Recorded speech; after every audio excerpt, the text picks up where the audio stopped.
परमात्मा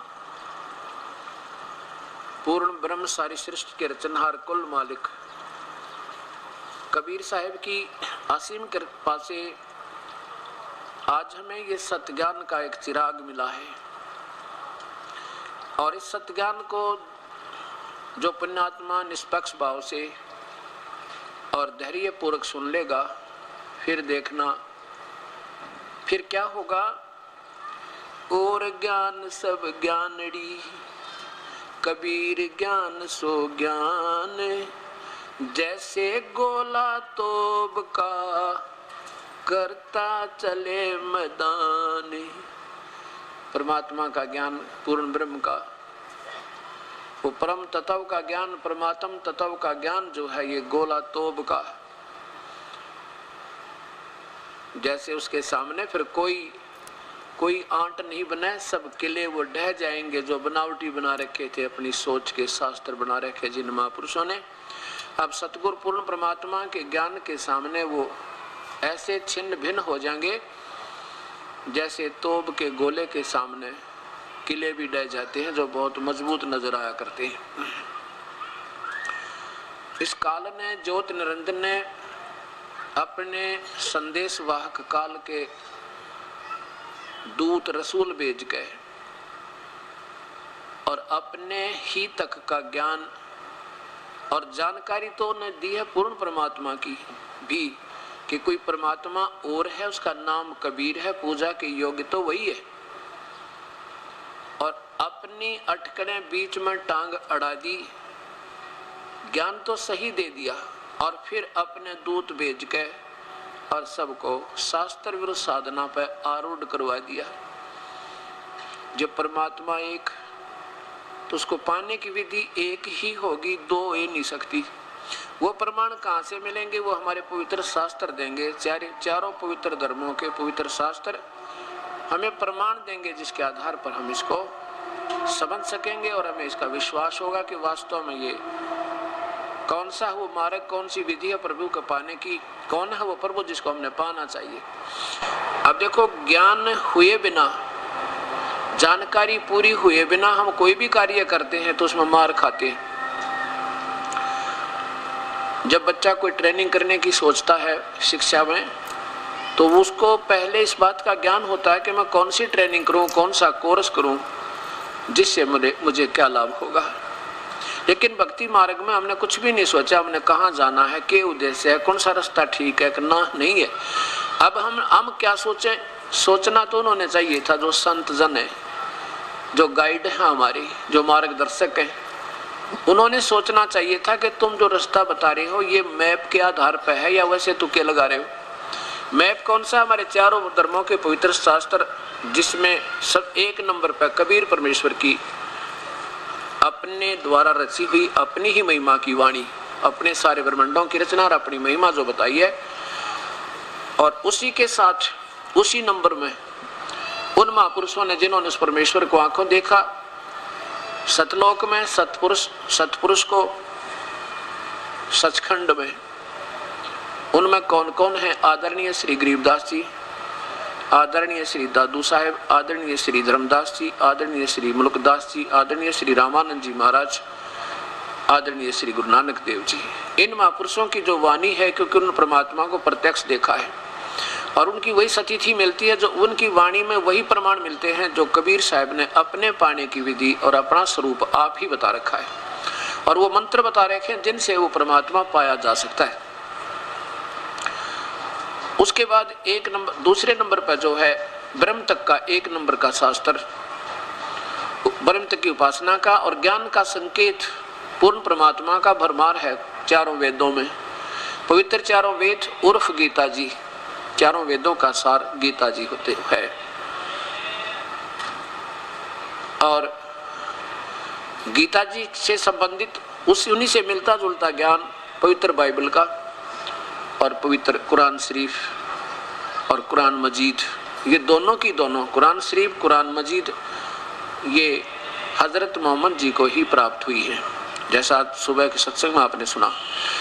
अब हमने ये देखना है कि फिर नाना प्रकार के धारणाएं कैसे हुई, ये क्यों बनी, जिसके कारण ये सारा भक्त समाज भ्रमित हो गया अब किसी पर विश्वास ही नहीं रहेगा। ये ऐसा कर देंगे संत कुछ दिनों में कि ये नास्तिक हो जाएंगे।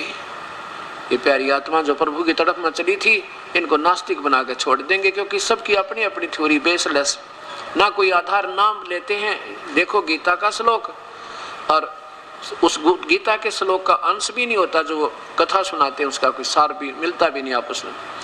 अब जैसे अब सबसे पहले हमने निर्णय करना पड़ेगा कि हम क्या कर रहे हैं वो ठीक है या नहीं, उसके बाद फिर हम भक्ति करेंगे। फिर तो निसंशय होकर करेंगे, फिर कोई दिखता को नहीं, फिर तो बस अपनी जितने भी कदम रखेंगे वो मंजिल की तरफ होंगे। अब तो बगैर किसी उद्देश्य के हम इधर उधर चल रहे हैं। कोई कहता इधर भगवान है, कोई कहता इधर भगवान है, कोई पूर्व, कोई पश्चिम, कोई उत्तर या दक्षिण, सब भरमते फिर रहे बेचारी ये प्यारी आत्माएं। जैसा आज सुबह के सत्संग में प्रसंग चल रहा था कि परमात्मा की जानकारी केवल इस काल तक ही सब सीमित हैं, चाहे वो अभी तक वर्तमान में ईसाई धर्म, चाहे मुसलमान धर्म, इस ब्रह्म तक, ज्योति निरंजन तक, इसको सदाशिव कहो, इसको महाशिव कहो, चाहे ब्रह्म को भावे काल कहो, और सारा हिंदू समाज इससे भी नीचे सदाशिव यानी ज्योति निरंजन, महर्षि लोग भी अभी तक ब्रह्म तक ही सीमित रहे। ये सदाशिव यानी महाविष्णु कहो, चाहे इसको महाब्रह्मा कहो, यही काल है, यहीं तक सीमित है। और इसकी भी विधि ठीक ढंग से इनको मालूम नहीं। जो महर्षि हुआ करते द्वापर से पहले पहले वो ओम नाम के जाप पर आधारित होकर फिर और अटकलें नहीं लगाते थे जिन्होंने भक्ति की है। तो अब वर्तमान में नाना व्याख्याएं बन गई, पहले कोई व्याख्या नहीं थी, एक ही वेदों के अनुसार वो करते थे, अपनी तरफ से वो कोई सोच और उससे अलग नहीं देते थे। जो अपनी सोच उन्होंने भगवान को समझा, जैसा जाना, वो अलग शास्त्र जरूर बना दिए, लेकिन साधना केवल ओम नाम से प्रारंभ किया करते थे। अब जैसे सुबह के सत्संग में प्रसंग चल रहा था कि जैसे मुसलमान धर्म बना, कोई वो काल जो है ज्योति निरंजन जिसको सदाशिव भी कहते हैं, वो उसने कसम खाई है मैं कभी किसी के सामने एज इट इज जैसा मैं हूं कभी प्रत्यक्ष नहीं होऊंगा। इसलिए संतों ने, ऋषियों ने ओम नाम के जाप से मेडिटेशन कर करके वेदों वर्णित विधि से चेष्टाएं की, पर वो नहीं मिले। इसलिए उन्होंने अपनी सोच से बता दिया वो तो निराकार है और केवल एक ज्योत दिखाई देती है। देखो परमात्मा अलग चीज है, ज्योत अलग चीज होती है। अब जैसे ब्रह्मा कुमारी वालों ने सुबह प्रसंग चल रहा था कि उन्होंने इस सदाशिव काल को ही सुप्रीम पावर मान के और उसी पर आधारित आप भी हो चुके हैं और ऐसे ही औरों को भी कर रखा है। तो ऐसे वो ज्योति निरंजन काल ब्रह्म सदाशिव अव्यक्त जिसे कहते हैं निराकार, वो गुप्त रूप में किसी व्यक्ति विशेष में प्रवेश करके या अपना कोई देव भेज कर, जैसे हजरत मोहम्मद जी को बाई फोर्स जबरदस्ती डरा धमका के या उसके शरीर में पीड़ा दे दे के अंदर प्रवेश करके और उसको ये कुरान शरीफ पर कुरान मजीद लिखवा दी। अब ज्ञान तो बिल्कुल ठीक दिया कि वो परमात्मा कबीर है, वही पूजा के योग है, इबादत ही कबीरा, और उसकी खबर किसी बाखबर से पूछ देखो। और ये वही परमात्मा है जिसने 6 दिन में सृष्टि रची, 7वें दिन तख्त पर जा बैठा। इसी प्रकार ये ब्रह्मा कुमारी पंथ उसी प्रकार वही प्रोसीजर जो का तो आ रहा है। अब ये क्या मानते हैं कि गीता जी किसने बोला? ब्रह्मा कुमारी तो पूछा जिज्ञासु ने, तो उत्तर दे रही है ब्रह्मा कुमारी के सदाशिव ने बोला। कौन सदाशिव? जो ज्योति निरंजन ज्योत स्वरूपी है, उसने किस में बोला? ब्रह्मा की आत्मा में प्रवेश किया। ब्रह्मा कौन बताया? उन्होंने एक लेखराज जी थे बंबई में, वो जौहरी थे वह, और उसमें कहते वो सदाशिव आ गया। कोई प्रेत आत्मा, कोई पितर, ये ऋषि लोग होते हैं ना, इनकी साधना तो ठीक बनी नहीं, ये पितर बन गए और ये किसी में आकर के प्रवेश कर जाते हैं। एक गांव में एक जमींदार के शरीर में एक श्रृंगी ऋषि की आत्मा आती थी। उसका टाइम था शाम का 4 और 6 के बीच में आ जाती थी और वो फिर संस्कृत बोला करती। संस्कृत बोलता था वो जमींदार का शरीर और अंदर बोल रही थी वह श्रृंगी ऋषि की आत्मा। और क्या बताता था कि मेरी भक्ति बिगड़ गई भाई। श्रृंगी ऋषि जिसने सुखदेव को भी, उस राजा परीक्षित को भी श्राप दे दिया था, और श्रृंगी ऋषि बड़ा तपस्वी साधक बताते थे।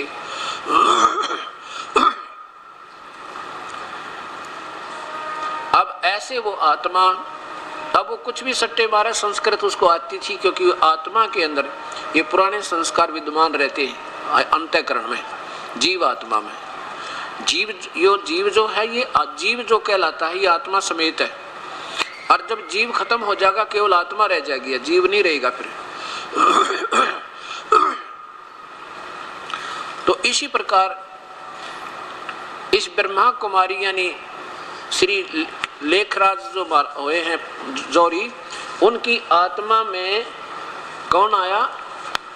कोई प्रेत आ गया, और वो कोई ऐसे ही अधूरे सुधूरी साधना करने वाला, जिसकी वैसे ही, क्योंकि अंदर जब ध्यान लगाएंगे समाधिस्थ हो जाएंगे ब्रह्मांड का, ना जाने कौन से लोक में असंख्य इतना इंद्र जाल बताते हैं ना, इतना इसमें कबाड़ पर रखा काल ने, सारे ब्रह्मांड में ना जाने कौन से में समाधि पहुंच जा, और वहीं रचना कर रखी इसने, कितने लोगों की अलग अलग से अपने हिसाब से, अब मतलब छोटे छोटे द्वीपों की।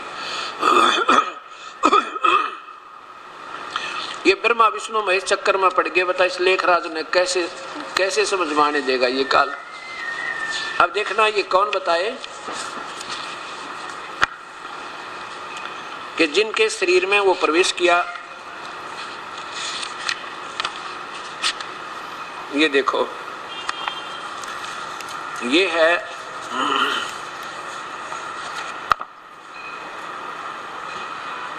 ज्ञान योग पत्रिक पवित्रता शांति पथ प्रदर्शनी। नीचे देखिए,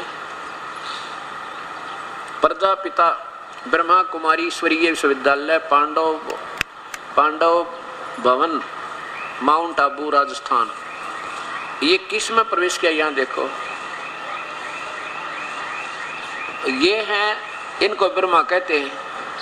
इनका लेखराज शर्मा नाम था, और एक जौहरी थे, ये जौहरी, इसमें वो प्रेत आत्मा आ गई। और फिर देखना, फिर इसकी आत्मा जब ये मर गया, इसमान लग गई, और ये भी मर गया। थी दो चाहिए इन दोनों आत्मा ना, दो बैठे हैं, ये आत्मा दो ब्रह्मा कुमारी बैठे हैं, क्योंकि एक की आत्मा इसकी आवे, एक दूसरे की आवे। उसको सदाशिव की आत्मा कहते हैं कि वो आती है ब्रह्मा की आत्मा, इसको ब्रह्मा बताया महापुरुषों ने। और कहते हैं शिव की आत्मा तो ब्रह्मा में आवे, ब्रह्मा की आत्मा इसमें आवे, और जब यह बोले और फिर ज्ञान देवे। और ये कौन शिव कौन है? सदाशिव, वही जिसने गीता बोली थी वही है। एक सवाल सदाशिव श्री कृष्ण कहते, वो श्री कृष्ण में प्रवेश करके, ये देखो, ये है पिता श्री ब्रह्मा। अब इसको ब्रह्मा नाम रख दिया, नाम इनका लेखराज जी था, जिनके माध्यम से परम पिता शिव ने ज्ञान दिया। यहाँ देखो, जगदम्बा सरस्वती, जिन्होंने ज्ञान वीणा द्वारा आध्यात्मिक जागृति लाई। आगे देखो, नीचे विवरण देखिएगा। जिस मनुष्य के तन में परमात्मा शिव ने प्रवेश किया, वह उस समय कलकत्ता में एक विख्यात जौहरी थे, और श्री नारायण के अनन्य भगत थे। यह देखो, फिर त्रिकालदर्शी परमात्मा शिव ने उनके तन में प्रवेश किया। उनके मुख द्वार ज्ञान एवं योग की द्वारा, उनके मुख के द्वारा भीतर भूत की तरफ प्रवेश करके कोई, और ज्ञान एवं योग की शिक्षा देने वाले सभी ब्रह्मा कुमारों और ब्रह्मा कुमारियों में जो श्रेष्ठ थी, उनका इस अलौकिक जीवन का नाम हुआ जगदम्बा सरस्वती। वह यज्ञ माता हुई। अब देखो, फिर ऊपर ये पूरा पीछे किया, पीछे देखो,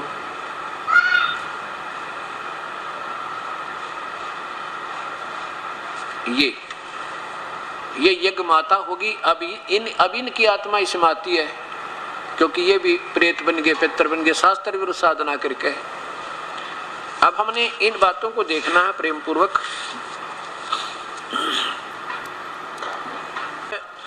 देखिएगा, इनके द्वारा रचना के सृष्टि सृष्टि रचना देखें इनकी कितनी बढ़िया बनाई है इन्होंने। ये देखो,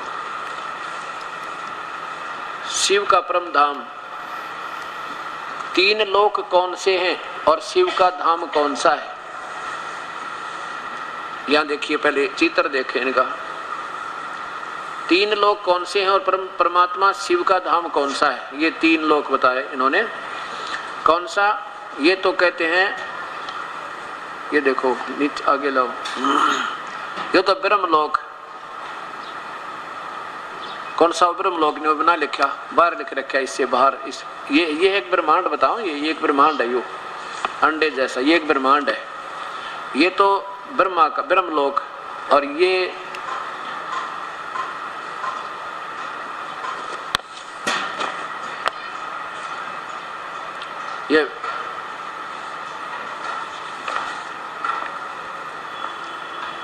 और ये इधर लिख रखा है सूक्ष्म लोक। ये देखो इधर लिखा है सूक्ष्म लोक, सूक्ष्म लोक, ब्रह्मा विष्णु और शिव पुरियां। अच्छा नीचे देखो, ये है साकार मनुष्य लोक, ये तय साकार मनुष्य लोक, और ये यहाँ ऊपर देखो और पीछे कर लो, ये दिखा रखी है, ये इनकी पुरियां, ये कोई जिक्र भी नहीं कहाँ वो पुरियां। ये एक ब्रह्मांड की रचना बताई इन्होंने।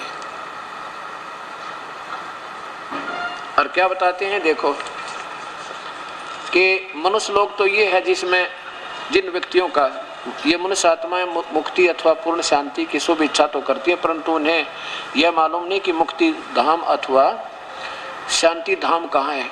इसी प्रकार परमप्रिय परमात्मा शिव ने मनुष्य आत्माएं मिलना तो चाहती हैं, उन्हें ये याद भी करती हैं, परंतु यह मालूम नहीं कि वह पवित्र धाम कहाँ है जहाँ वह जाकर परमपिता शिव इस सृष्टि पर अवतरित होते हैं। जहाँ से आकर परमपिता शिव इस सृष्टि पर अवतरित होते हैं। यह देखो, पहला था साकार मनुष्य लोक। सामने चित्र दिखाया गया है कि यह एक साकार मनुष्य लोक है जिसमें इस समय हम हैं।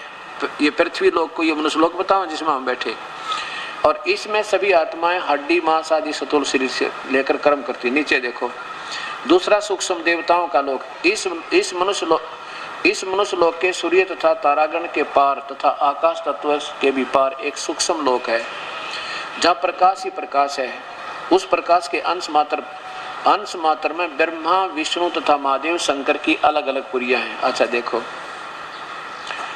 यहाँ उन देवताओं के शरीर हड्डी मांस आदि के नहीं है, बल्कि प्रकाश के हैं, और यहाँ उनको दिव्य चक्षुओं द्वारा देखा जा सकता है। ये देखो, यहाँ संकल्प तो होते हैं, क्रियाएं भी होती हैं और बातचीत भी होती, परंतु आवाज नहीं होती। न कहीं ये जो कर आवाज नहीं होती इनकी, ये तो वो बोल रहे हैं जैसे गूंगे बोला कर, जैसे बिना आवाज की जो होती है ना, बिना आवाज की फिल्म, वो कहते ऐसे रहते हैं विष्णु महेश्वर, उनका आवाज को नहीं।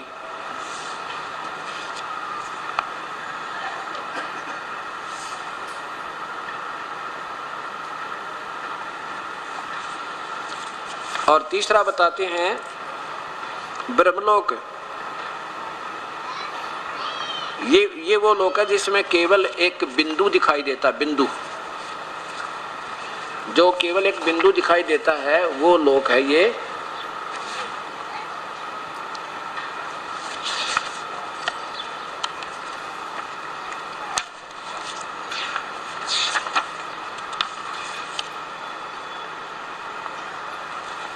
यहाँ देखो, ये वही है माउंट आबू से प्रकाशित ज्ञान योग पवित्रता शांति का प्रदर्शनी, प्रजापिता ब्रह्मा कुमारी ईश्वरीय विश्वविद्यालय, पांडव भवन, माउंट आबू, राजस्थान। इसमें देखो एक आश्चर्यजनक बात, इधर निराकार परमात्मा और उनके दिव्य गुण। कहते हैं शिव जी निराकार हैं, उनका आकार कोई नहीं। परमपिता शिव परमात्मा गीता ज्ञान दाता। आगे इधर देखो, परमपिता परमात्मा का दिव्य नाम और उनकी महिमा। परमपिता परमात्मा का नाम शिव है। शिव का अर्थ कल्याण आदि करना। नीचे देखो, वह जन्म मरण से सदा मुक्त, सदा एक रस आदि आदि। अच्छा, मनुष्य आत्माओं को ज्ञान देने के लिए सोम अथवा अमृत पिलाने और अमृत पद देने वाला, वह सदा जागती ज्योति सदा शिव है। वैसे एक ज्योति है जो सदा, नीचे देखो, परमपिता परमात्मा का दिव्य रूप के है। परमपिता परमात्मा का दिव्य रूप एक ज्योति बिंदु के समान दिए की लो जैसा है, दिए की लो जैसा है। वह मूर्ति अति निर्मल, वह रूप अति निर्मल स्वर्णमय, लाल और मनमोहक है। वह दिव्य ज्योति रूप के दिव्य चक्षु द्वारा देखा जा सकता है और दिव्य बुद्धि अनुभव किया जा सकता है। परमपिता परमात्मा के उस ज्योति बिंदु रूप की प्रतिमाएं भारत में शिवलिंग नाम से पूजी जाती है। अवतरण के बाद महाशिवरात्रि भी मनाई जाती है। निराकार का अर्थ ये देखो, लगभग सभी धर्मों में अनुयायी परमात्मा को निराकार मानते हैं, परंतु इस शब्द से वे यह अर्थ लगाते हैं कि परमात्मा का कोई आकार रूप नहीं है। और क्यों अर्थ होगा इसका? निराकार का अर्थ ये जो कुछ भी ना दिखे, अपनी थ्योरी बना के क्या कहते हैं? नहीं, जब परमपिता परमात्मा शिव कहते हैं कि ऐसा मानना भूल है। वास्तव में निराकार का अर्थ है कि परमपिता साकार नहीं है, अर्थात न उसका कोई मनुष्य जैसा स्थूल शारीरिक आकार है और न देवता जैसा स्थूल सूक्ष्म शरीर आकार, बल्कि उनका रूप अशरीरी और ज्योति बिंदु के समान है। बस ज्योति बिंदु के समान। बिंदु, अब देखो, बिंदु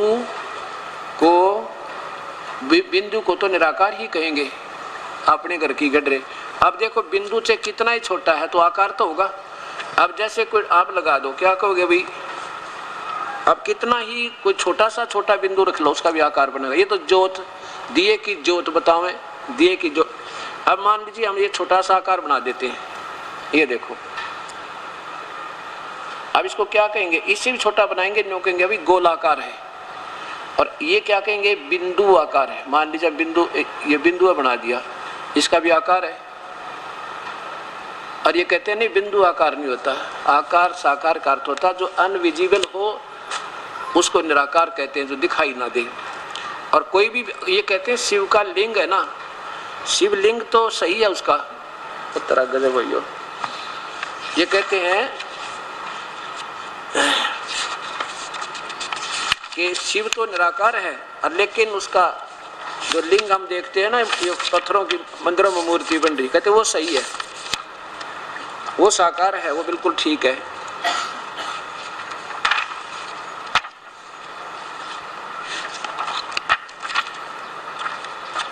ये देखो है इसी की, ये वही किताब है।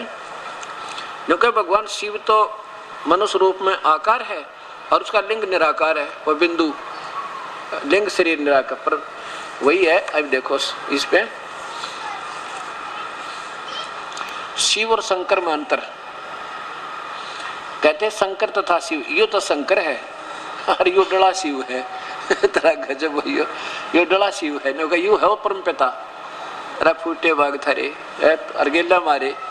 ये देखो, ये क्या लिखा है कि सूक्ष्म लोक निवासी विनाशकारी आकारी देवता रचना। ये देखो, परम धाम निवासी कल्याणकारी निराकार परमात्मा। ये देखो, ये निराकार परमात्मा।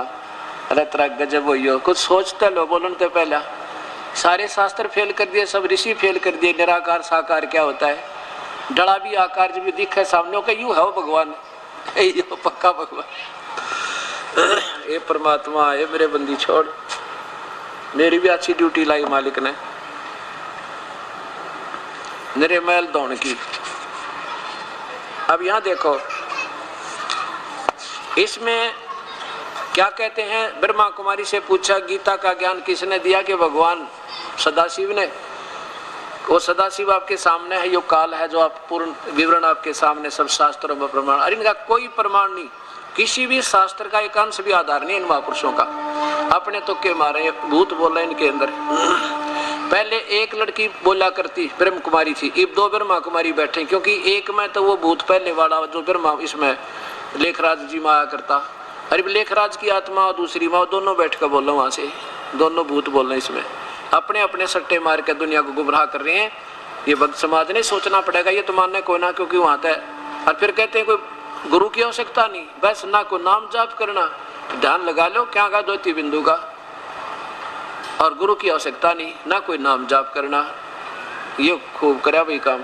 अब देखो साप्ताहिक पाठ्यक्रम, ईश्वरीय ज्ञान का साप्ताहिक पाठ्यक्रम, प्रजापति ब्रह्मा कुमारी ईश्वरीय विश्वविद्यालय, पांडव भवन, आबू पर्वत, राजस्थान। अब इसमें देखो क्या पूछा है कि ब्रह्मा कुमारी जी से, प्रश्न नंबर 143 पे, यहाँ देखो किसी ने पूछा, बहन जी यह जो रहस्य आज आपने सुनाए हैं वो बहुत ही नए और गुह्य हैं। नीचे सुनो, पहले यहीं से चलते हैं। ये क्या बताती है, ये क्या गीता के भगवान को जानना जरूरी है? ब्रह्मा कुमारी पूछती है, से पूछा। हाँ, जीवन में पवित्रता, सुख और शांति के लिए, प्राप्ति के लिए साथ तो इस प्रश्न का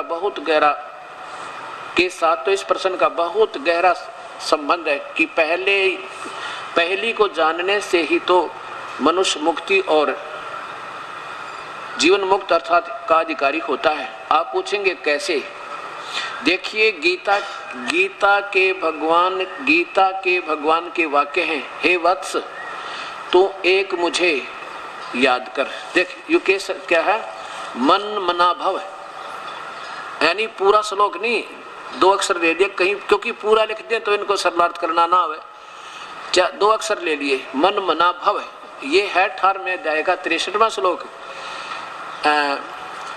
18वें अध्याय का 65वां, और नीचे 4 अक्षर ले लिए कि मैं तुझे सब पापों से मुक्त कर दूंगा, ये ले लिया, सर्व पापे भय मोक्षामि, ये 18वें अध्याय का 66वां श्लोक के 2 लाइन ले ली हैं। कहते हैं अब प्रश्न उठता है कि ये महावाक्य किसने बोले, क्या श्री कृष्ण ने बोले या किसी और ने? कहते हैं किसके हैं? श्री कृष्ण देवता के या ज्योत स्वरूपी परमात्मा शिव के?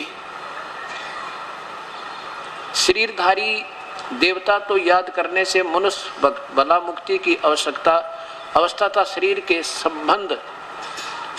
के बंधन से न्यारी अवस्था कैसे प्राप्त कर सकता है? फिर पतित पावन तथा पाप कटेश्वर तो एक परमात्मा ही है, दूसरा कोई पापों का नाश नहीं कर सकता, क्योंकि परमात्मा एक है, परमात्मा के कर्तव्य परमात्मा ही कर सकता है, दूसरा कोई नहीं कर सकता। इसलिए यह बात स्पष्ट करनी पड़ती है कि गीता का ज्ञान वास्तव में सर्व आत्माओं के परमपिता ज्योत स्वरूपी जीवन मुक्ति के दाता ब्रह्मा विष्णु और शंकर के रचयिता ज्ञान के सागर मौलिक जन्म से रहित पतित पावन परमात्मा शिव ने दिया, और उसे ही आप याद कीजिए। उस परमात्मा से ही आपको मुक्ति, जीवन मुक्ति अथवा श्री नारायण श्री कृष्ण जैसे वेद पद की प्राप्ति होगी। अब देखो, अब फिर देखो वो श्लोक, इन्होंने क्या लिखा है कि ये 2 अक्षर लिए हैं, मन मना भव, पूरा नहीं लिखा, ना कोई श्लोक नंबर लिखा, पर मैं बताऊंगा कौन सा लिखा है इन्होंने। और सर्व पापे भय मोक्षामि, अब ये इस बात को तो मानते हैं सुना के पढ़ा के किताब वो, क्योंकि शाना चतुर आदमी थे ये लेखराज जी, और फिर ये और इससे भी कोई शाना भूत था वो इसमें आ गया।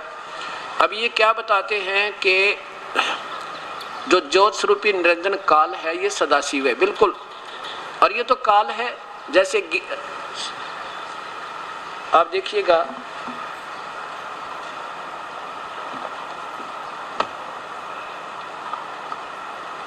शिव महापुराण,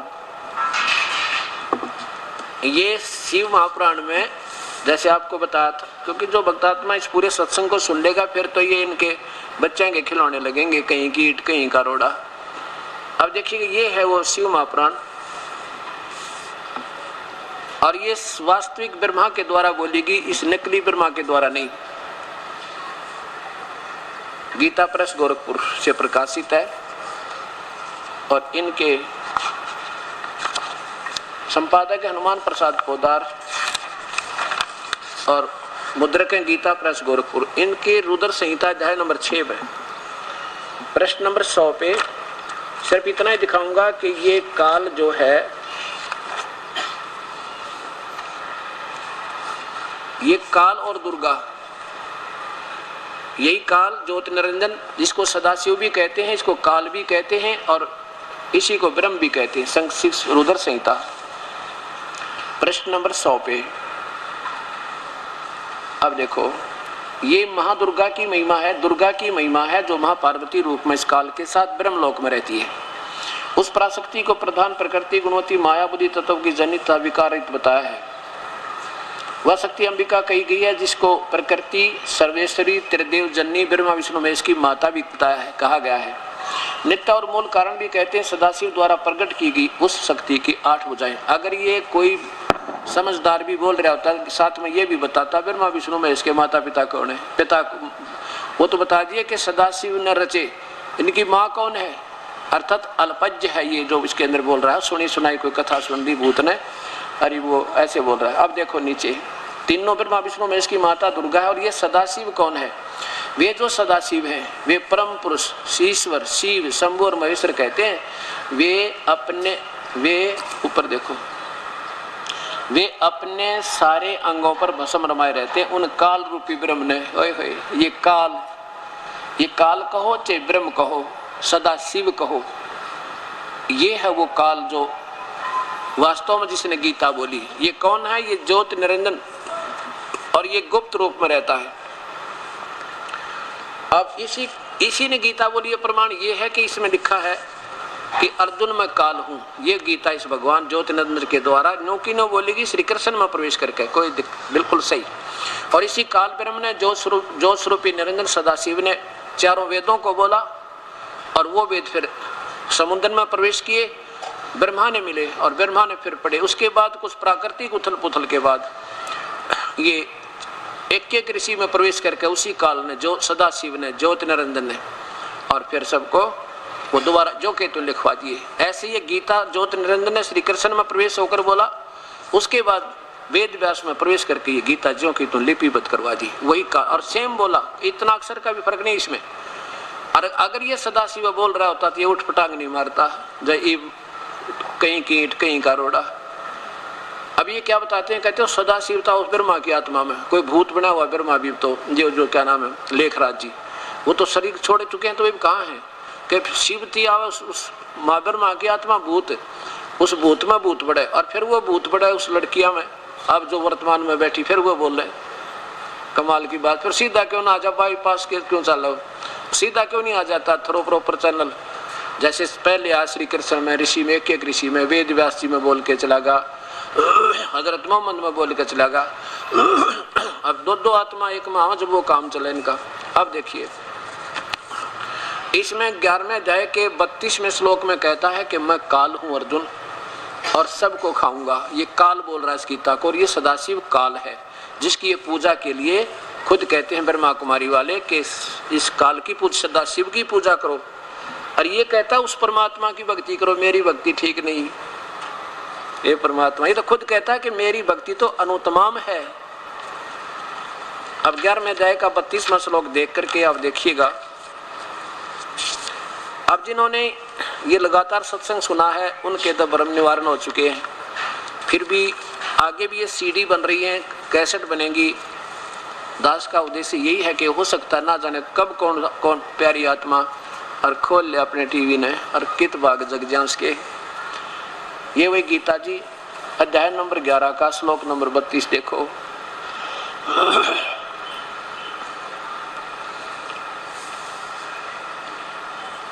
लोगों का नाश करने वाला मैं बढ़ा हुआ काल हूँ। खुद कहे मैं महाकाल हूँ। वैसे तो काल है माने काल हूँ, कोई बात नहीं, महाकाल कह दे उसने। इस समय इन लोगों का नष्ट करने के लिए प्रवृत्त हुआ, लोगों को नष्ट करने के लिए प्रवृत्त हुआ हूँ। यानी अब मैं वहां से चल कर आया हूँ गुप्त स्थान से और श्री कृष्ण में प्रवेश करके बोल रहा हूँ। और इसलिए प्रतिपक्ष की सेनाओं में सतीश योद्धा लोग ये तेरे मारे बिना भी नहीं रहेंगे, न सबको मार दूंगा। ये सब तेरे बिना भी नहीं रहेंगे और तेरे युद्ध न करने से भी इन सब का नाश हो जाएगा। सिद्ध हो गया, ये काल बोल रहा है।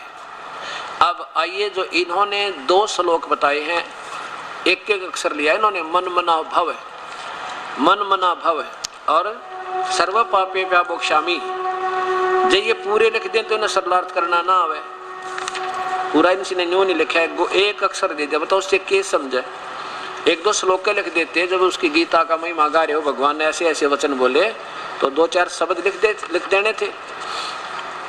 और ये भगवान तो कह रहा है कि मैं तो उसी परमात्मा और पूर्ण ब्रह्म परमात्मा है कोई, उसकी शरण में हूँ। 15वें अध्याय का 4था श्लोक फिर देखो, क्योंकि इनका आपस में एक दूसरे के साथ लिंक बनता है। यही 15वें अध्याय का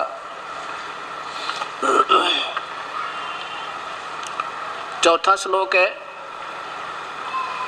ये देखिए नीचे इधर, उसके पश्चात उस परम पद रूप परमेश्वर को भली भांति खोजना चाहिए, जिसमें गए हुए फिर लौटकर संसार में नहीं आते। जिस परमेश्वर से, ये गीता बोलने वाला सदाशिव बोल रहा है कि जिस परमेश्वर से सौर्य ब्रह्मांडों की रचना हुई है, पुरातन संसार वर्ष की प्रवृत्ति विस्तार को प्राप्त हुई है, उसी आदि पुरुष नारायण की मैं शरण हूँ। ये सदाशिव तो कह रहा है कि मैं तो कोई और परमात्मा है उसके अधीन हूँ, मैं सर्वेश्वर नहीं हूँ। और इस प्रकार दृढ़ निश्चय करके उसी परमेश्वर का निधि ध्यान और यानी उसी की पूजा करनी चाहिए। और फिर ये क्या बताते हैं 18वें अध्याय का 62वें श्लोक में, अध्याय नंबर 18 का श्लोक नंबर 62,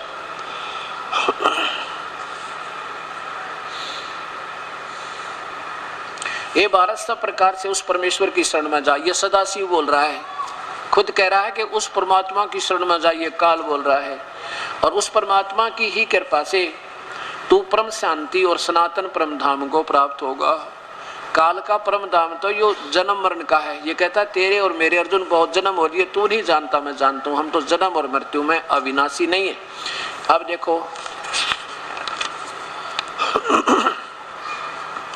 63 में कहा कि इस प्रकार ये गुप्त से गुप्त भेद मैंने तुझे कह दिया, क्योंकि सारी गीता बोल दी।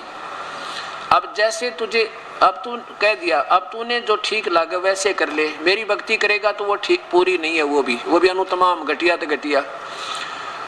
और उस परमेश्वर की करनी है तो तू सोच ले, उन संतों को ढूंढ ले। अब देखो 64वें श्लोक में क्या लिखा है, एक और गुप्त बताता हूं तुझे, गुह्यतमम भूय शरणो में परमम वचः, और गुप्त से गुप्त मेरे वचन सुन ले।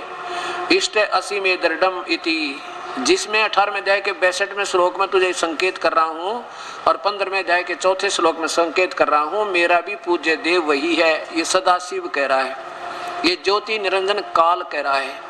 मेरा इष्ट, मेरा भी पूज्य देव, इष्ट माने पूज्य देव, असी माने है, मैं माने मेरा, दृढ़ माने पक्कम पक्का, नो डाउट, बगैर निसंशय, यही तत्वक्ष्यामि ते हितम, ये तेरे हित में कहूंगा मैं और किसी को नहीं बताऊं। आगे देखो, ये इन्होंने इष्ट का अर्थ प्रिय कर दिया। अब 65 में वो शब्द है इनका जो कहते हैं मन मना भव।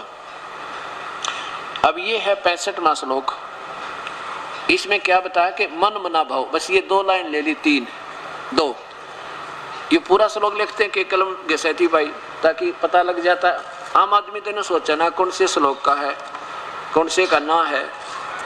अरे दास ने तो के ऊपर कृपा परमेश्वर की, इनके संकेत ही समझ जाते हैं कि ये कहाँ बोल रहे हैं, कौन सा स्टेशन पकड़ गए। इनके तो 1 मिनट में कोई से स्टेशन पे, 1 मिनट में कोई से स्टेशन पे, इनका कोई ध्येय नहीं कि कौन सा स्टेशन बोल रहा है इनका रेडियो का। अब देखो क्या गीता का ज्ञान, क्या गीता का क्या गीता का ज्ञान भगवान को जानना जरूरी है। हाँ जरूरी। देखो क्या लिखा है, मन मना भव, बस यहाँ देखो, हे वत्स तुम एक मुझे याद कर, मन मना भव, और फिर सर्व पापे व मोक्षामि, ये 18वां अध्याय है। अब प्रश्न उठता है कि ये वाक्य बोले किसने, कृष्ण जी ने बोले या सदाशिव ने, ज्योति निरंजन ने बोले। स्वयं कहते हैं कि ज्योति निरंजन ने बोले ये देखो 144 पे 143 पे आप देख रहे थे, ये इधर देखो 144 पे। ये वाक्य किसके हैं? श्री कृष्ण देवता के या ज्योत स्वरूप परमात्मा शिव के? हाँ, ज्योत स्वरूपी शिव के हैं। परमात्मा ज्योत स्वरूपी शिव ने ही गीता का ज्ञान वास्तव में सर्व आत्माओं के परमपिता ज्योत स्वरूप जीवन मुक्त के दाता ब्रह्मा विष्णु और शंकर के रचयिता ज्ञान के सागर लौकिक जन्म रहित पतित पावन परमात्मा शिव ने दिया। ये ज्योति निरंजन शिव ये काल ने दिया।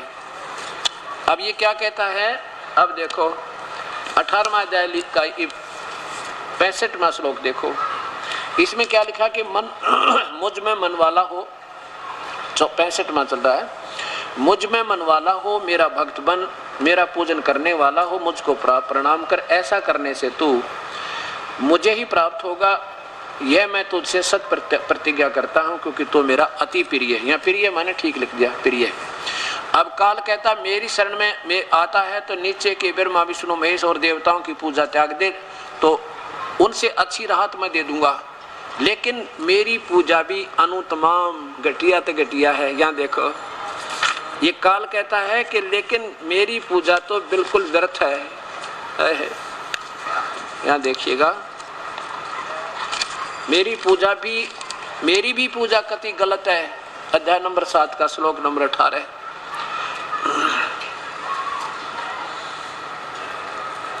ये 18 में उदारा सर्वे एवमेति ज्ञानी तु आत्मा एवं में मतम। अब क्या कहता है ये काल के जिन्होंने ये पता लगा कि एक परमात्मा की भक्ति करनी चाहिए वेदों अनुसार, और उन वेदों में पाया केवल ज्योति निरंजन काल तक की भक्ति, ओम नाम का जाप और मेडिटेशन ध्यान, इससे प्रभु नहीं मिलता। जैसे कल दिखा था 11वें अध्याय के 48वें श्लोक में कि ये तेरे सिवा अर्जुन ना तो कोई पहले देख सके ना आगे देख सकता, ये है मेरी प्राप्ति। वो है वास्तविक रूप ज्योति निरंजन का नहीं, अर्थात कोई किसी से भी परमात्मा नहीं मिला है, ना वर्ण वेदों में वर्णित विधि से, ना किसी जप से, ना तप से, ना जप से, ना किसी ज्ञान से। ये देखिएगा, पहले ये देख करके फिर यहाँ आइएगा। और जिस कहते मैं नहीं देखा जा सकता किसी प्रकार भी किसी सूरत है। ये देखो ये 11वें अध्याय का 48वां श्लोक देखें, नीचे देखें, हे अर्जुन मनुष्य लोक में इस प्रकार ये है मेरा वास्तविक रूप, एवं रूप है मेरा वास्तविक रूप, इस प्रकार का रूप जो मेरा यही रूप है जो मैं वास्तविक दिखा रहा हूँ। एवं माने सही रूप ये है मेरा जो मैं तुझे दिखाई देता हूँ। मैं न वेदों में वर्णित विधि से, न किसी यज्ञ से, न दान से, और न क्रियाओं से, और न उग्र तपों से, और न तेरे अतिरिक्त दूसरे के द्वारा कभी नहीं देखा जा सकता हूँ। अब तो साकार दिखाया उसने, गीता वाले भगवान ने तो मनुष्य जैसा था वो, अरियन कहना उतने निराकार बिंदु है, बिंदु के सामने हजार बुझा हजार सब देख देख कर बताने लग रहा काल, और अर्जुन आंखों देखा बता रहा। अब फिर देखिए 7वें अध्याय का 18वां श्लोक, इधर आओ। काल क्या कहता है कि मैं इन ऋषियों ने ओम नाम के जाप से वेदों वर्णि विधि से कोशिश तो बहुत की पर मैं मिला नहीं। इन्होंने सोच लिया वो निराकार है और एटम बम बन गए, 84 लाख दुनिया छूटी नहीं, क्योंकि इनको परम पिता परमात्मा पूर्ण ब्रह्म के ज्ञान बताने वाला वो तत्वदर्शी संत ना मिला, जिसके कारण क्या बताते हैं, उदारा सर्व एवं एते ज्ञानी तु आत्मा एवं में मतम। ये ज्ञानी आत्मा जिनको ज्ञान हो गया कि एक भक्ति करे बिना मनुष्य जीवन असफल है, और भक्ति करें तो केवल एक परमेश्वर की करें और करना व्यर्थ है, पूर्ण ब्रह्म की, ना ब्रह्म की ठीक, ना पर ब्रह्म की ठीक, ना ब्रह्मा विष्णु महेश की ठीक, क्योंकि जन्म मृत्यु मिटती नहीं, इनते कर्म दंड कटता नहीं। तो कहते हैं उनको उस परम पिता के बताने वाला कोई संत मिला ना, इसलिए आस्तित से ही युक्त आत्मा वो बेचारी वह युक्त आत्मा उदार आत्मा, जैसे महर्षि चुनक जैसे, महर्षि कपिल जैसे, महर्षि दुर्वासा जैसे, कहते हैं आश्रित वो आश्रित रही सही वो जो भगवान में लीन आत्मा, प्रभु को चाहने वाली डिवोटी आत्माएं, सोल्स आत्माम एवं अनुतमाम गति, मेरे द्वारा मुझ में ही मेरे वाली घटिया ते घटिया सतिथि में मेरे तक की भक्ति में वो बेचारी वो पुण्यात्मा वो मेरे वाली घटिया आत्मा में आश्रित, मुक्ति भक्ति में आश्रित रही। कति अनुतमाम, अरे इन्होंने अनुतमाम का अर्थ लिख दिया अति उत्तम। बता कहाँ से अनुत्तम तो एक चौथी कक्षा के बच्चे ने पूछ ले, उत्तम माने बढ़िया, अनुत्तम माने घटिया। और ये अनुत्तम माने क्या अति उत्तम। और यहाँ 24वें श्लोक में यही 7वें अध्याय के में अनुत्तम माने अनुत्तम, और यहाँ भी अनुत्तम लिख देते, चलो ना समझ में आवती तो इतना तो कर देते, अनुत्तम माने अनुत्तम। गति रूप मुझ में स्थित है, बस सीधी यही बात आ जाती, सारा सीधा हो जाता। अब 18वें अध्याय के 66वें श्लोक में जैसे इन्होंने कहा मैं तुझे सर्व पापेभ्यः मोक्षामि मा शुच, अब वो सुनाता हूं आपको। अब ये क्या बताया है कि पूरी गीता का, ये पूरा गीता शास्त्र बोल दिया काल ने, ज्योति निरंजन ने, सदाशिव ने, और कह रहा भी दे मेरी भक्ति करेगा तो जन्म मृत्यु तेरी मिटे ना मेरी मिटे नहीं, और तेरे और मेरे बहुत जन्म हो लिए, आगे भी होते रहेंगे। और तूने भक्ति करनी, उस परमात्मा की भक्ति करनी है तो उन संतों को ढूंढ ले जो तत्वदर्शी संतों, मैं नहीं जानता उस परम पिता उसके बारे में। अब क्योंकि ब्रह्मा कुमारी वाले कह रहे ना गीता जो इसने सदाशिव ने बोली, बिल्कुल सही कहा इन्होंने। ये तो इनका सुना सुनाई कथा है, ज्ञान है इन लड़कियों की। और ये देखो, पहले तो देखो चौथे अध्याय का 34वां अध्याय का चौथा श्लोक, 5वां श्लोक, चौथे अध्याय का 5वां श्लोक, ये पवित्र गीता जी। और यहाँ देखो चौथे अध्याय का, अध्याय नंबर 4 का और श्लोक नंबर 5 ही है ये। हे परंतम अर्जुन, मेरे और तेरे बहुत से जन्म हो चुके हैं, उन सबको तू नहीं जानता, मैं जानता हूँ। ये काल बोल रहा है ज्योति निरंजन सदाशिव के मेरे तेरे बहुत जन्म मृत्यु हो लिए, और तेरे मेरे तो बहुत जन्म होंगे, आगे भी होंगे। और फिर देख लो, ये इनको अजन्मा बताते हैं, इनका अजरो अमर है, ये विनाश नहीं होता। ये स्वयं दूसरे अध्याय के अंदर 70वें श्लोक में कहता है, दूसरे अध्याय के 70वें श्लोक में कि नाश रहित तो उसको जान। अब देखो ये दूसरे अध्याय का 12वां श्लोक लो, दूसरे अध्याय का श्लोक नंबर 12, यहाँ देखो, न तो ऐसा है कि मैं किसी काल में न था, अथवा तू नहीं था, अथवा ये राजा लोग नहीं थे, और ऐसा भी नहीं है कि और न ही थे, और ऐसा भी नहीं है कि इससे आगे हम सब नहीं रहेंगे, अर्थात तेरी और मेरी जन्म मृत्यु होती रहेगी। अब 70वें श्लोक में देखो, कहते हैं नाश रहित तो उसको जान तू, ये दूसरे अध्याय का है, ये 70वां श्लोक है। नाश रहित तो उसको जान जिससे यह संपूर्ण जगत दर्शय वर्ग व्याप्त है, और इस अविनाशी का विनाश करने में कोई समर्थ नहीं है। स्वयं को तो नाशवान बता रहे हैं, ज्योत रूप भगवान सदाशिव ये काल, और कहता वो परमात्मा तो कोई और है। बताओ, अब ये गीता बोलने वाला भगवान ऐसे अब थोड़ी उठपटांग बात करो, अजरो अमर है, फलाना है, अगेन वो बोलता था। 18वें अध्याय का 66वें श्लोक पर तो निचोड़ आ गया। अब ये कहा कि अगर मेरी शरण में आना है तो मेरी भक्ति कर, और मुझ में मन वाला नीचे की भक्ति छोड़ दे, पर मेरी भक्ति भी उत्तम नहीं है, अश्रेष्ठ, कति व्यर्थ, क्योंकि जन्म मृत्यु नहीं मिट सकती, कर्म दंड कट नहीं सकता।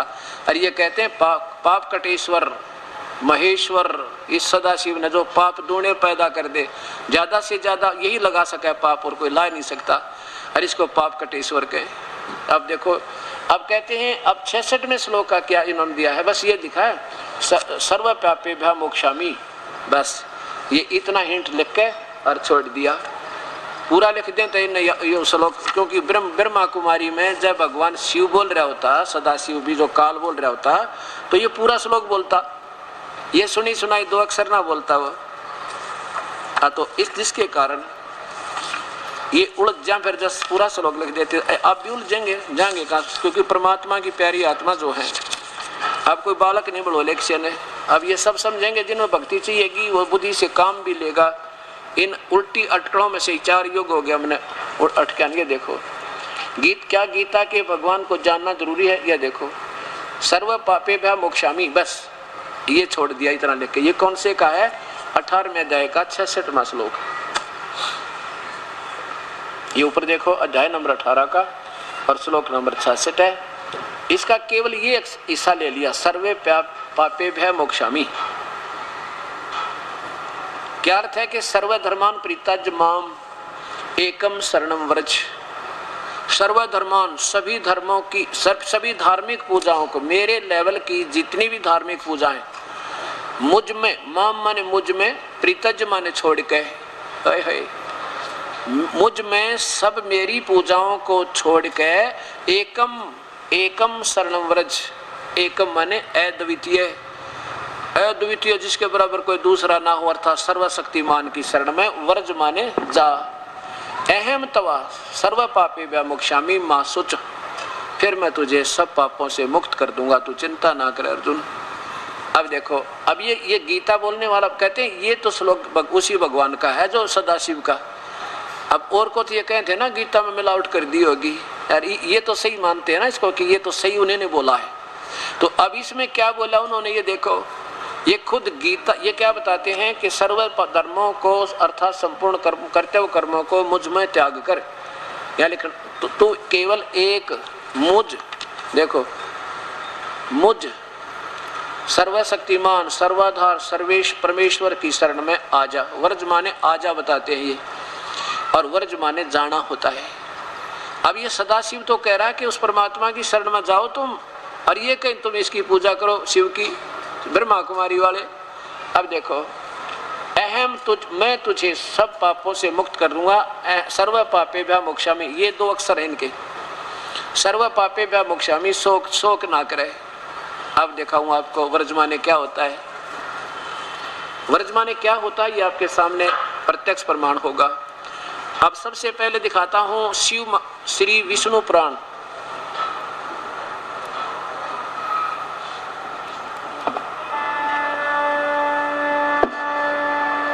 ये श्री विष्णु पुराण, और ये भी गीता प्रेस गोरखपुर से प्रकाशित है। इसमें व्रज माने जा, और ये कहते हैं आजा, और व्रज माने होता है जाना। बिल्कुल दो राय है इसमें, और ये उल्टा कर रखा है इन्होंने, और इसी को वो ब्रह्मा कुमारी वाले फटमान रहने गई हो तो भगवान ने बोला सज्जोत निरंजन ने। अब ज्योत निरंजन ये बोलेगा उल्ट सुलट, और मेरी शरण मेरी पूजा करो। गीता प्रेस गोरखपुर से प्रकाशित है, और ये देखो अनुवादक है मुनीलाल गुप्त, मुद्रक गीता प्रेस गोरखपुर से। अब इसके प्रश्न नंबर 31 पे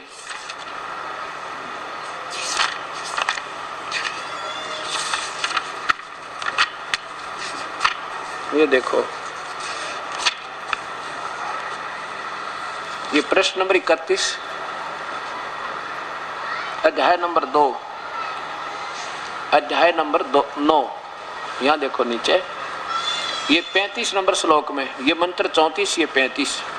प्रावेशरम शरणम व्रज, ये वही वह कहता रह जय व्रज, व्रज माने जा। यहाँ देखो ये 34वां श्लोक समाप्त हो गया। यहाँ 35 में कहा है तुम दैत्यदलम प्रावेशरम भगवान विष्णु की शरण में जाओ। बिल्कुल ठीक है, नो डाउट। जाओ माने चले जाओ, व्रज माने जाना, आना नहीं होता जाना, ये कहते हैं आजा। अच्छा, ये तो इन्हीं के द्वारा ये सही किया है ना निष्पक्ष भाव से। और यहाँ ये असमंजस में पड़ गया कि ये परमात्मा और किसके बारे में कह रहा है वहां जाओ, क्योंकि ये तो श्री कृष्ण मानकर सर्वेश्वर माने बैठे इसको। अब यहाँ देखो ये संस्कृत शब्दकोश, संस्कृत और हिंदी शब्दों में विशेष अंतर नहीं होते। ले देखो संस्कृत हिंदी शब्दकोश वामन शिवराम आप्टे के द्वारा, और इसमें क्या लिखा है, वह का तल रह और जय व्रज, वह का तल रह जय व्रज, व्रज माने जाना चलना और प्रगति करना। और नीचे देखो वर्जन, ये क्रिया बन जाती है वर्जन, वर्जन माने वर्ज, वह का तल रह जय लूट, घूमना फिरना यात्रा करना, निर्वासन देश निकाला। और ये कहते हैं आजा, ए तरह गजब हो। अब देखो, और ये कई है मेरे पास, 4-5-6 रखी है मैंने, पर इनमें से 2 लिया मोटी मोटी छांट के। यहाँ देखो ये नीचे वर्जन, ऊपर देखो ये वर्ज, वर्ज माने गमन, जाना, चलना, और वर्जन ये क्रिया बन जाती है, वर्जन चलना जाना। और ये कहते हैं आना, आजा। ये काल तक कहता मेरे पीछा छुटा ले, और भाई मैं काल हूं, और ये कहते हैं आजा। और इसको कहते हैं कि इन्होंने कहा कि ये तो सदाशिव ने ये वाक्य बोले ही बोले, अर्थात ये तो मान गए ये कि ये श्री ज्योत स्वरूपी निरंजन, ये दोनों श्लोक बोले और दोनों आपके सामने पेश होंगे। तो इससे सिद्ध हो जाएगा कि ये जो इनका सूत्र, जो इनके ठीक नहीं फिट बैठ रही, उनमें ये क्या कहते हैं, कहते ये भगवान ने ना बोले शब्द, ये तो ठीक बोले ना। फिर इनको देख लो आप, ये देखो। इसके साथ साथ और भी महापुरुषों की यही दिखाता हूँ लीला, इन्होंने एक दूसरे की कॉपी कर दी, नकल ची। ये देखो श्रीमद् भगवत गीता, आचार्य सुधांशु जी महाराज, और इन्होंने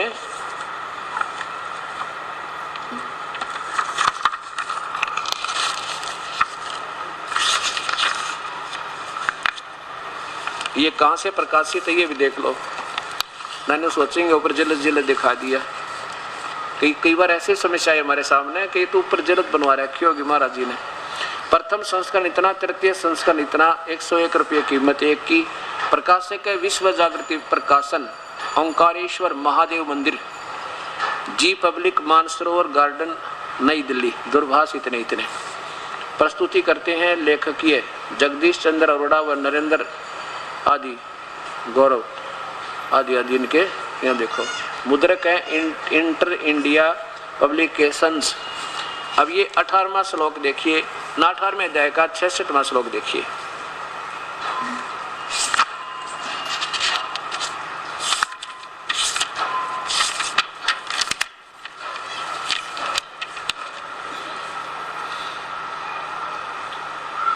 अध्याय नंबर 18 का 66 नंबर श्लोक क्या है कि सर्वधर्मान परित्यज्य माम एकम शरणम व्रज अहम त्वा सर्व पापेभ्यः मोक्षामि मा शुच। संपूर्ण धर्मों का आश्रय छोड़कर, पहले धर्म तक कोई था ही नहीं जब गीता बोली गई, न हिंदू था, न मुसलमान, न सिख, न ईसाई, छोड़कर तू केवल मेरी शरण में आ जा। और व्रज माने अभी आपको दिखा, जाना, चला जाना, देश निकाला लेना, यानी मेरे से पीछा छुड़वाना, और मैं तुझे सब पापों से मुक्त कर दूंगा, चिंता मत कर। काल कहता है, काल कहता है कि मैं मेरा ऋण दे दे और फिर चला जा बेच सकता है। और ये कहें क्या कह रहे हैं कि काल, ये भगवान कह रहा है कि मेरे पास से जाइए मत और मेरे अंदर रह तू। अब देखो सामने कोई पोस्टर लगा हो, कोई साइन बोर्ड लगा रखा हो गवर्नमेंट ने इंस्ट्रक्शन के लिए भी, आगे मत जाओ, वो भयंकर रास्ता आगे, भयंकर बियाबान जंगल है, और या कोई खतरा है इसमें, और वहाँ कोई खड़ा हो मेरे जैसा पैंट कोट पहन गए, और कोई दूसरा व्यक्ति आ रहा है, वो पूछा भाई क्या लिखा है इसमें, रास्ता जाना निषेध है या अलाउड है? और वो था अनपढ़ गंवार, उसने और पैंट कोट पहन के चश्मे लाए बैठा था, खड़ा था। उसने सोची जब तू ना बतावेगा तो बात बिगड़ेगी, तेरी आज बेइज्जती हो। कहने लगा बहुत अच्छा, जाओ जाओ, ऐसे लिखा कि जाओ, बहुत बढ़िया रास्ता वहाँ पर। तो वो कर दिया इन्होंने, काल के मुंह में दूने फंसा दिए। कहते हैं भगवान तो कह रहा है मेरे तो पीछा छुटवा ले, निकल जा तू, अगर तेरे बताऊं क्योंकि तू मेरा बहुत प्यारा है, रह माओ मन तेरे ते, और मैं काल हूँ, सब न खाऊंगा। उस संत ने ढूंढ ले पर जो यहाँ से तूने निकाल दे, और वो जब जाएगा ना यहाँ से तो मेरी जो तूने ये ऋण, क्योंकि हमने काल के लोक में, ब्रह्म के लोक में रहते असंख्य योग हो गए, इसके हम ऋणी हो गए बहुत गणे, इतने ऋणी हैं कि वर्णन नहीं कर सकते। आपको तो याद भी, अब कालजा पाठ जा आपने सारे बता देता है। लेकिन एक मंत्र ऐसा मिलेगा, सतनाम, सच्चा नाम, आपको ये एक श्वास की कीमत इतनी होगी पूछो मत, तब ये आपके सारे जीवन में पिछले ऋण इस काल के मुक्त होंगे। बहुत डट कर भजन करोगे जब। तो ये कहता है कि क्या हम क्या करते रहे, ओम नाम के जाप से ज्योति निरंजन की भक्ति करके ऋषि बनकर, और इसका माल यही खाते रहे, जैसे दान धर्म करके। कहाँ स्वर्ग में चले गए, देवता बन गए, महास्वर्ग में चले गए, वहाँ हजारों युगों तक रहे, और फिर नरक में जाना पड़ा, फिर 84 लाख दुनिया भोगनी पड़ी। इस कारण जो का तो रह गया हमारे ऊपर। अब हम क्या करेंगे कि इसके रेस्टोरेंट में या पूंजी बर्बाद नहीं करें अपनी, और इसको दे देंगे कि आप संभालो हमें, या कुत्ते के दे मत बनाइयो, अपना ये पकड़ो, ये तो एक मंत्र देंगे हम आपको, इसको दे देंगे और ये फिर हमारे को छोड़ देगा। ये कहता है कि भाई उसकी शरण में जाना है तो मेरे सब कर्ज तार जा तू। सर्व धर्मान, धर्मान माने धार्मिक पूजाओं को, परित्यज माम, मुझ में छोड़ दे तू जितनी आज तक कमाई मेरे लेवल की, और एकम शरणम जा, वर्ज, वर्ज माने जाओ, और फिर मैं तुझे सब पापों से मुक्त कर दूंगा। क्योंकि पापों का दंड हम भोग रहे, कुत्ते गधे बन के, टांग कटे, हाथ टूटे, तो फिर ये इसका कर्ज दे देंगे, वो पाप कहा हमारे ऊपर, ये छोड़ देगा, जा भाई। तो भगवान तो ये करा रही है, संत जन कह रहे हैं, भगवान कह रहा है कि मेरे मुंह में आ जा, उल्टाई जाना मत। ये महापुरुषों की इनकी लेखनी देखो, ये परमात्मा। श्रीमद् भगवत गीता संत आसाराम जी, संत श्री आसाराम जी आश्रम अहमदाबाद से प्रकाशित है। आदरणीय श्री आसाराम जी का चित्र और इनके कर कमलों द्वारा ये गीता और इनके आश्रम से उपलब्ध, अर्थात इनको ये सहमति है इनकी कि बिल्कुल सही है जो हमने यहाँ से भेजा है शास्त्र बना के, और जिम्मेवारी बनी है। 18वां अध्याय नीचे देखिए, 66वां श्लोक, सर्वधर्मान परित्यज माम एकम शरणम व्रज अहम त्वा सर्व पापेभ्यः मोक्षामि मा शुच। नीचे देखो, संपूर्ण धर्मों का अर्थात संपूर्ण कर्तव्य कर्मों को मुझ में त्याग कर तू केवल एक मुझ सर्वशक्तिमान, मुझ में त्याग कर मुझ में आ जा। कोई बात हुई है, कोई सेंस भी ना बनती इसकी। देखो, संपूर्ण धर्मों का अर्थात संपूर्ण कर्तव्य कर्मों को मुझ में त्याग कर केवल एक मुझ सर्वशक्तिमान सर्वद्वार परमेश्वर की शरण में आ जा। और लिखना था जाओ, इन डिक्शनरी भी उठाकर ना देखी, शब्दकोश भी ना देखा, एक दूसरे की कॉपी नकल कर दी। अब ये सारे फेल होंगे, कई बार पकड़े जाते हैं ना बच्चे, 10 के 10 फेल होया करें इकट्ठे, जिनकी कॉपी मिल जाती है। अब ये सारे फेल होंगे, देखियो। मैं तुझे संपूर्ण पापों से मुक्त कर दूंगा, तू चिंता मत कर। अब देखो महापुरुषों, अब भी बिगड़ा और मान बढ़ाई छोड़नी पड़ेगी। हम 2 दिन के मेहमान बता के मेहमान बढ़ाई, और देखो वही परमार्थी लोग होया